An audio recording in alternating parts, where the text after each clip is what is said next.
Вчера со насмевка ја проследив изјавата на советничката од ДПМН, која прочита нешто што и напишале. По кој знае кој пат повторно се лаже народот.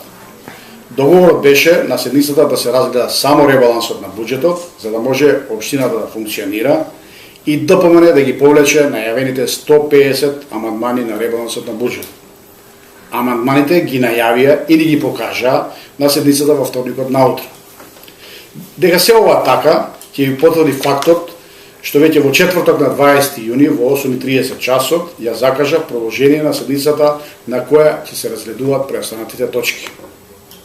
Значи лагата и триумфалната изјава за некаква си победа на ДПМН со народот се само обична лага и дезинформација. Лага е и дека со поништување на дуповите црквата ќе била дивоградба. Впрочем, од приложените дупови се гледа дека и на претходниот и на сегашниот дуб, значи црквата си постои во целосен габарит. Нема никаква дилема дека таа ќе си гради и ќе си постои како таква. Ние веќе, значи и претходно на медиумите им ги пративме новиот и стариот дуб по кој јасно се гледа дека црквата постои во двата дуба. И уште нешто, бидејќи и за ова се дезинформираше. Сакам јасно да кажам дека градинката ќе се гради, а и училиштето. Сега ќе се изработи проектот и како што ветивме, ќе го изградиме.